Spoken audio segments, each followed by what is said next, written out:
নতুন একটি জায়গার সংবাদ পেয়েছি, তাও আবার বিশাল এরিয়া জুড়ে। সে জায়গা দেখতে যাব। এই যে চলে এলাম।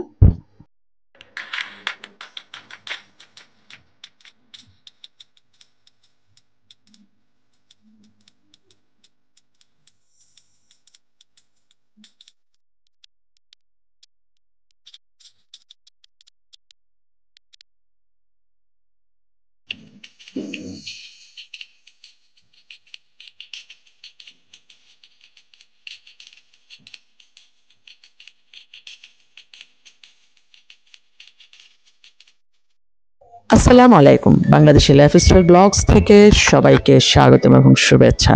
নতুন ব্লগে সবাইকে সুস্বাগতম। এটা হচ্ছে আসলে চট্টগ্রামের একটি লার্জেস্ট মাল্টি স্পোর্টস কমপ্লেক্স, যেটা অন্যান্য স্পোর্টস এরিয়ার চাইতে অনেক বেশি ডিফারেন্ট। এখানে ফুটবল থেকে শুরু করে একেবারে ছোটদের প্লে স্টেশন, অনেক কিছু। চলুন তাহলে ব্লগে শেষ পর্যন্ত দেখুন এবং উপভোগ করুন। প্লিজ ভালো লাগলে লাইক, শেয়ার অ্যান্ড সাবস্ক্রাইব। চলে এসেছি বাহির সিগন্যাল, কাপ্তাই রোডের মাথা। এটা কিন্তু আপনাকে বাহির সিগন্যালের ওদিকেই যেতে হবে। এখানে আরও কিছু অ্যাড্রেস আছে। এখানে একটা বাজার আছে, শঙ্করহাট বাজার, আব্দুল করিম রোড, বাহির সিগন্যাল, চট্টগ্রাম। এইদিকে যারা থাকে তারা সবাই খুব ইজিলি আসতে পারবে। যেখানে আবাসিক এরিয়া রয়েছে প্রচুর, এখানে আবার বিভিন্ন ফ্যাক্টরি রয়েছে। তো আমরা চিনতে একটু সমস্যা হয়েছিল, কিন্তু এখন মোটামুটি অ্যাড্রেসড হয়ে গেছে। এই যে চলে এলাম সিচু অ্যারিনাতে। যেহেতু এটা একটা চট্টগ্রামের মাল্টি স্পোর্টস কমপ্লেক্স, প্রথমে আমি বুঝিনি। আমি যখন গিয়েছিলাম তখন একেবারে, যেহেতু এটা দুপুরবেলা, একেবারে ভিড় কম ছিল। তো আমি এই জায়গাটা দেখে, যেখানে মানে পুকুর পাড়ের এই জায়গাটা দেখে আমি খুব প্লিজড। তখন ওনাকে জিজ্ঞাসা করলাম এটা কি। এটা হচ্ছে আসলে ওনাদের জেনারেটর রুম। জেনারেটর, চিন্তা করেন এবার জেনারেটরটা কত বড় করে সেট করেছে, এবং এই স্পেসটা আমার বেশ ভালো লেগেছে। এই যে একটা ছোট পুকুরের মতো সেটিং করাটা, এটা মানে একটা আপনার প্রশান্তি দেবে।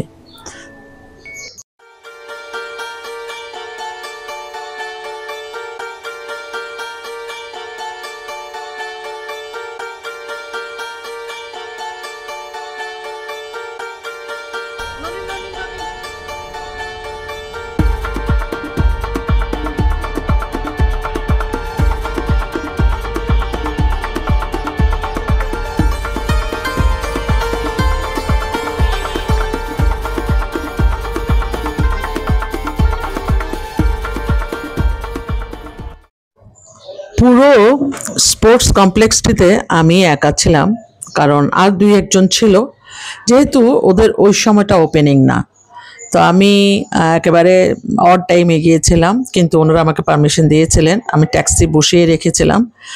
তো চারপাশে যে ব্যানারগুলো দিয়েছে, ব্যানারগুলোইতে স্পষ্ট হয়ে যাবে যে আসলে এখানে জিনিসগুলো কি। প্রথমে হয়তো এটা মাল্টি স্পোর্টস কমপ্লেক্স, কিন্তু এছাড়া এতে আরও অনেক কিছু আছে।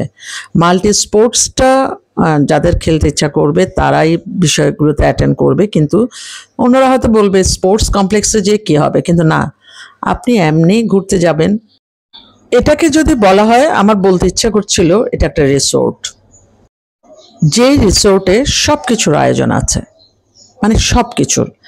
তো ওনারা আসলে এটাকে মাল্টি স্পোর্টস কমপ্লেক্স নাম দিয়েছেন, যেহেতু এখানে অন্যান্য স্পোর্টসের তুলনায় অনেক বেশি জিনিস আছে।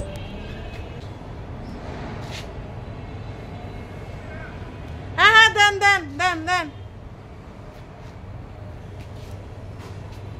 এটা হচ্ছে ওদের গ্রিল সেকশন, পুকুর পাড়। মানে আই এম সারপ্রাইজড হই নাই এখনো, কারণ সারপ্রাইজ হওয়ার জন্য আমার আর একটু সময় লাগবে। যেহেতু আমার টার্গেট ছিল আমি পুরোটা কাভার দিব, তো আমি যখন কাভার দিচ্ছিলাম দুই একজন হালকা পাতলা ছিলেন, তো আমি একটু চারপাশ দেখছিলাম। এখন শুরু করছি এই জায়গা থেকে, এখান থেকে। এটা কিন্তু এই যে একটা গ্লাস দেখা যাচ্ছে, এর অপোজিটে যে শুটার, তারপর এখানে বাউলিং, আরও অনেক প্লে স্টেশন। এটা আসলে তো প্লে স্টেশনটা তখনও কিন্তু প্রিপেয়ার্ড হচ্ছিল আমি যখন গিয়েছিলাম। তো এটা মোটামুটি এই জায়গাগুলোতে যারা খেলতে চাইবে তাদের জন্য অ্যারেঞ্জমেন্ট। সিচো অ্যারেনার শব্দটা হয়তো অনেকে একটু কম শুনছেন বা ইদানিং হয়তো আরও শুনবেন। এখানে ফুটবল, ক্রিকেট, পেইন্ট বল মানে যেটা আপনি হয়তো অন্যান্য প্লেগ্রাউন্ডেতে পাননি, কিন্তু ছোটদের জন্য যে এত চমৎকার আয়োজন আছে এটা না দেখলে হয়তো বোঝাই যেত না যে এখানে মনে হয় শুধু বড়দের বিষয় আছে, কিন্তু আসলে তা নয়। ছোটদের খেলার অ্যারেঞ্জমেন্ট আমার বেশি ভালো লেগেছে। আমার জন্য ব্লগ করাটা খুব ইজি হচ্ছিল, কারণ চারপাশে তেমন মানুষ নেই এবং সব হাঁটাহাঁটি করা যাচ্ছে। এখানে আরেকটা বিশেষ ভালো লেগেছে যে নামাজের জন্য ওনারা জায়গা রেখেছে। এই স্পেসটা কিন্তু ওনারা তখন রেডি করছিলেন, অর্থাৎ কনস্ট্রাকশন চলছিল তখন আমি যখন গিয়েছিলাম। এই যে ওয়েল্ডিংয়ের কাজ চলছে, এই এরিয়াটা কিন্তু এখন ফিল আপ। এখন দেখলাম যে অনেক প্রোগ্রাম হচ্ছে, যে পুরো মাঠ জুড়ে আপনি ইজিলি মানে খুব স্মুথলি হাঁটতে পারবেন। পুরো জায়গাটা কিন্তু বেশ বেশ ভালো লাগছিল। এই ধরনের স্পেস আমরা বা এই ধরনের জায়গা আমরা চিটাগং শহরে তেমন একটা দেখি না। এই ঘরটা দেখতে যেয়ে আমি তখন যা দেখলাম, যা জিজ্ঞাসা করছিলাম এটা আসলে কিসের ঘর, তখন এটা বলছিল প্রেয়ার রুম। আমার বেশ ভালো লেগেছে। দেখেন সবাই নামাজ পড়ছে। তো এই যে জিনিসটা, এটাও অনেক সুন্দর হয়েছে। তো আমি এখন চিন্তা করছি যে ভিতর দিকে যাব কি যাব না, চিন্তা করতে করতে আমি ঢুকেই পড়লাম। এখন এই স্পেসটা আমার ভীষণ ভালো লেগেছে। তো এই যে এখন যেটা দেখছি, ইদানিংকালে এখানে অনেক প্রোগ্রাম হয় এবং পুরো মাঠ জুড়ে প্রোগ্রাম হচ্ছে ওনাদের। তবে রাতের বেলার প্রোগ্রামটা যাদের হয় তারা হয়তো যারা চিনেন তারা দিকের মানুষ হলে তো ভালো কথা, কিন্তু আমাদের ওদিকের মানুষ হলে এদিকে আসাটা অনেক ডিফিকাল্ট। তারপরও এটা হচ্ছে ওনাদের খাবারের জায়গা, অর্থাৎ এখানেও খাওয়া যায়, অথবা দোতলায় আরও অনেক স্পেস আছে যেখানে আপনি এখানে খাবার অর্ডার দিয়ে ওখানে ওনারা সার্ভ করবেন। এখন আমি চলে যাচ্ছি, আমার আরেকটা টার্গেট ছিল যে ছোটদের প্লেগ্রাউন্ডটা কেমন হবে দেখতে, এটা দেখার জন্য, যেহেতু আমাদের কিছু বাচ্চা কাচ্চা আছে এটার জন্য দেখতে হচ্ছে। আর ওনারা যে পুকুরের মতো দুইটা স্পেস রেখেছেন এটা অনেক ভালো। বিভিন্ন স্ট্রাকচারাল টেরাকোটা এই সমস্ত জিনিসগুলো বেশ এনজয়েবল। এই পুরো গ্লাস ফিটিংসের ভিতরে কিন্তু প্লেগ্রাউন্ডের এটা আমার পছন্দ হয়েছে।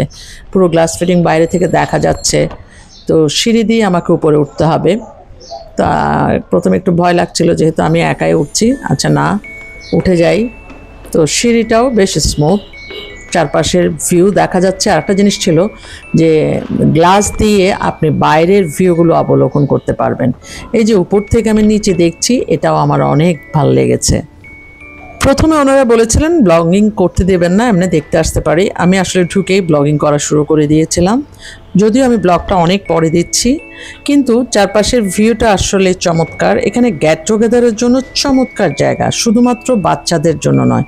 প্রত্যেকটা স্ট্রাকচারাল জায়গাগুলো বেশ সুন্দর করেছে, যেমন এই লাইটিংটা আমার পছন্দ হয়েছে। এই আপুটা কিন্তু বেশ ভালো কোঅপারেট করেছে, উনি ছিল রিসেপশনে। তো আমি ওনাকে বলছিলাম যে আমি কি আপনাদের এই স্টেশনটা দেখতে পারি, তখন উনি আমাকে বলছেন যে দেখেন। উনিও সাথে সাথে আসছিলেন। তো আমি এই ধরনের প্লে স্টেশন ছোটদের জন্য এত বড় এরিয়া জুড়ে চট্টগ্রামে দেখিনি। তো বাচ্চাদের জন্য এখন মানে এটা একেবারে রমরমা অবস্থা। মানে এত বড় যে অন্যান্য জায়গাগুলো আমি খুব ছোট দেখেছি, যেখানে বাচ্চারা অত খেলে এনজয় করতে পারে না।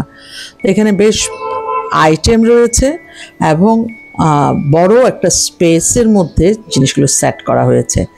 এটাই বাচ্চাদেরকে অনেকটা স্বস্তি দেবে। তার উপর আরেকটা যেটা বোনাস লেগেছে আমার, সেটা ছিল কি এখানে খাবারের অ্যারেঞ্জমেন্টও আছে, অর্থাৎ এই স্পেসটাতে আপনি বাচ্চাদের খেলা এবং খাবারের অ্যারেঞ্জমেন্ট দুটোই একেবারে সুন্দরভাবে পাবেন।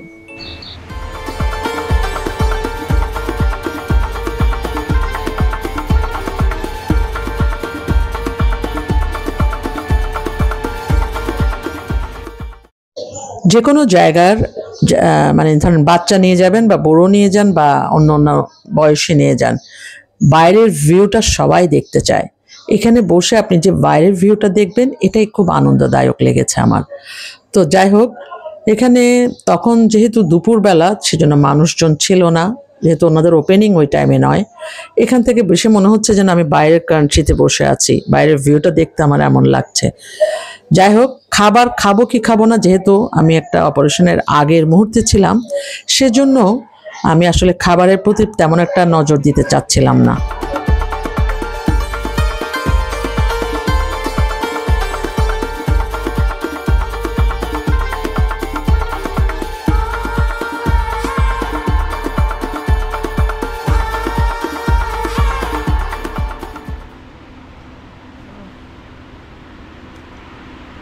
আমরা নর্মালি ফ্রাইড রাইস সিঙ্গেল দিবে কি?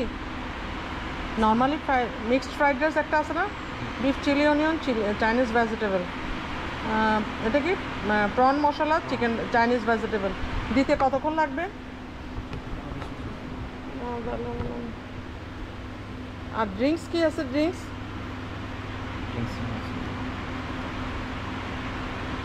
এগুলি কি? এগুলি কি সেলের জন্য? আপনাদের মালিকের নাম কি? যেহেতু আমি খাবো না, কিন্তু ওখানে যে ফুড আইটেমটা ছিল নর্মাল আপনার যেভাবে অন্যান্য জায়গায় থাকে সেই রকমই ছিল। তবে যেহেতু এটা অনেক বড় এরিয়া জুড়ে এবং বেশ এক্সট্রা অর্ডিনারি আইটেমগুলো সেট করেছে, ফর দিস রিজন এখানে প্রাইসটা কিন্তু আপনি অন্যান্য জায়গার চেয়ে একটু বেশি থাকবে। তো যাই হোক, আমি এখানে একটু ছবি টবি তোলার চেষ্টা করছিলাম। যে রিসেপশনে যিনি ছিলেন উনি আমাকে হেল্প করছিলেন, তো ওনাকে বলছিলাম ডোন্ট মাইন্ড, যেহেতু আমি খেতে পারছি না। তো ওনার সাথে আমি গল্প করতে করতে আমার ছবিগুলো তুলছিলাম। এখানে আপনি ছবি তোলার জন্য অনেক জায়গা পাবেন, অনেক জায়গা পাবেন। একটা রাখছেন জুতা রাখার জন্য। আল্লাহ, আমি কি বেকুব, এখানে একটা দেখে নাই। Thank you.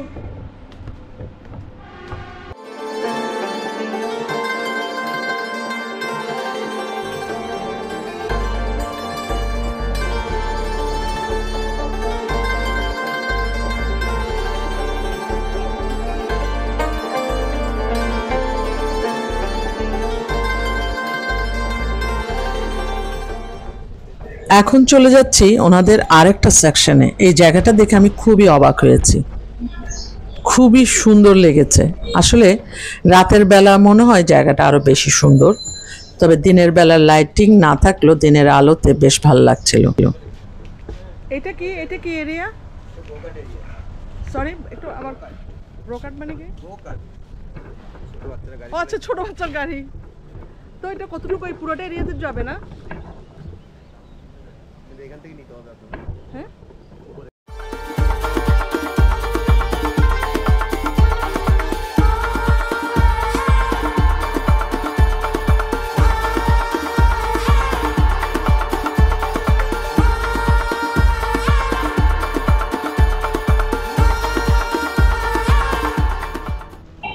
আমার সমস্যা হয়েছে, যেহেতু আমি একা এসেছি, ছবি তোলাটা আমার জন্য অনেক ডিফিকাল্ট। ওই স্ট্যান্ড দিয়ে যা তোলা যায়, এটা হচ্ছে ছোটদের গাড়ি চালানোর নাকি একটা এরিয়া।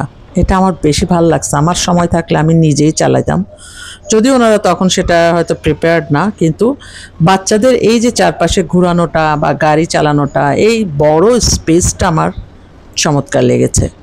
তার উপর থেকে আপনি এখানে এসে একটা গেট টুগেদারও করা যায় ছোটোখাটো। তারপর নিচের অংশটা দেখতেও বেশ ভালো লাগছিল। এই যে আমি নিজের ছবি নিজে তুলছি।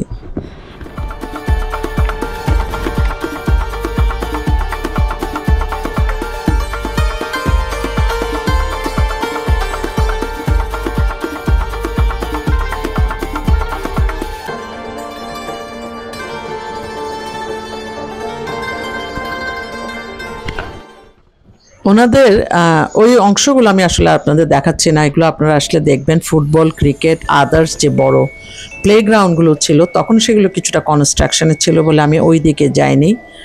তো আমি এদিকটার যেটা আমার মনে হয়েছে কিডস জোনটা আমার বেশ ভালো লেগেছে, আর গেট টুগেদারের স্পেসটা ভালো লেগেছে, চারপাশের ভিউটা ভালো লেগেছে।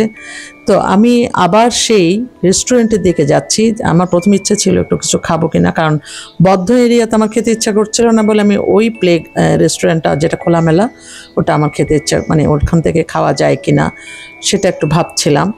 মানে আমি দোদুল্যমান ছিলাম, যেহেতু নানান সমস্যার কারণে আমি এটা দোদুল্যমান ছিলাম। দেখেন পুরো এরিয়া বাগান বিলাস সহ চমৎকার লাগছে। আমি যাব কোনো এক সময়, তবে একা নয়। দলবল নিয়ে, কারণ এখানে দলবল নিয়ে আড্ডা মারতেই আপনার ভাল লাগবে। এই ফাঁকে চলে এলাম এই পুকুর পাড়টাতে। এখানে রাতের বেলা কেমন হবে আমি জানি না, চমৎকার লাগছে। তবে ওনাদের এখানে বেশিরভাগই আমি দেখছি গেট টুগেদার, বিয়ে, বিভিন্ন ইভেন্টস, এই সমস্ত জিনিসগুলো হচ্ছে। এই সমস্ত জিনিসগুলোর জন্য কিন্তু এই জায়গাটা একেবারে পারফেক্ট। এটা একটু এক্সপেন্সিভ, কিন্তু এক্সপেন্সিভ হলেও জায়গাটা কিন্তু আসলে সুন্দর। সুন্দর জিনিসের একটু দাম তো হয়ই। বাই দ্য ওয়ে, আমি একাই ছবি তোলার চেষ্টা করছিলাম, আর এই যে গাছগুলোর যে বাতাস দিচ্ছিল তখন চমৎকার লাগছিল। তো এইবার আমার ফেরার পালা, কারণ আমি আর অন্য অংশের দিকে যাইনি। তো ওনাদের এটা পুরোটা দেখে, যেহেতু আমার ট্যাক্সি বসে আছে, ট্যাক্সি দিয়ে আমি প্রায় 1 ঘন্টা বসিয়ে রেখেছিলাম। আমার পুরো কাভার দিতে আমার 1 ঘন্টা লেগেছে এখানে। তো এখানে আপনারা যারা বিয়ে, শাদী, জন্মদিন, ইভেন্ট, আদার্স, গেট টুগেদার, আরও যা করতে চান, আমার মনে হয় এটা একটা পারফেক্ট জায়গা। তবে যাদের নিয়ে আসবেন, গেস্টদের জন্য একটা গাড়ি দিয়ে নিয়ে আসবে। তো যাওয়ার সময় আমার এই পুকুর পাড়ে একটা ছবি তোলার খুব ইচ্ছে ছিল। ওখানে একজন ছিলেন, তো ওনাকে আমি একটা শট নিতে বলেছিলাম।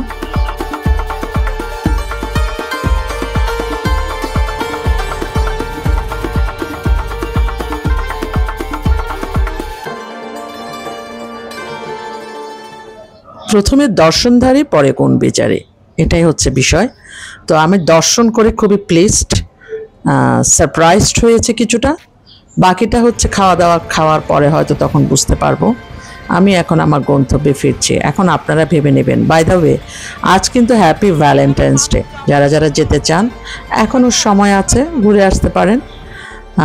যদিও আমি অনেক পরে দিচ্ছি ব্লগটা, দরকার হলে কালকে যাবেন, গিয়ে সেটা সেলিব্রেট করবেন।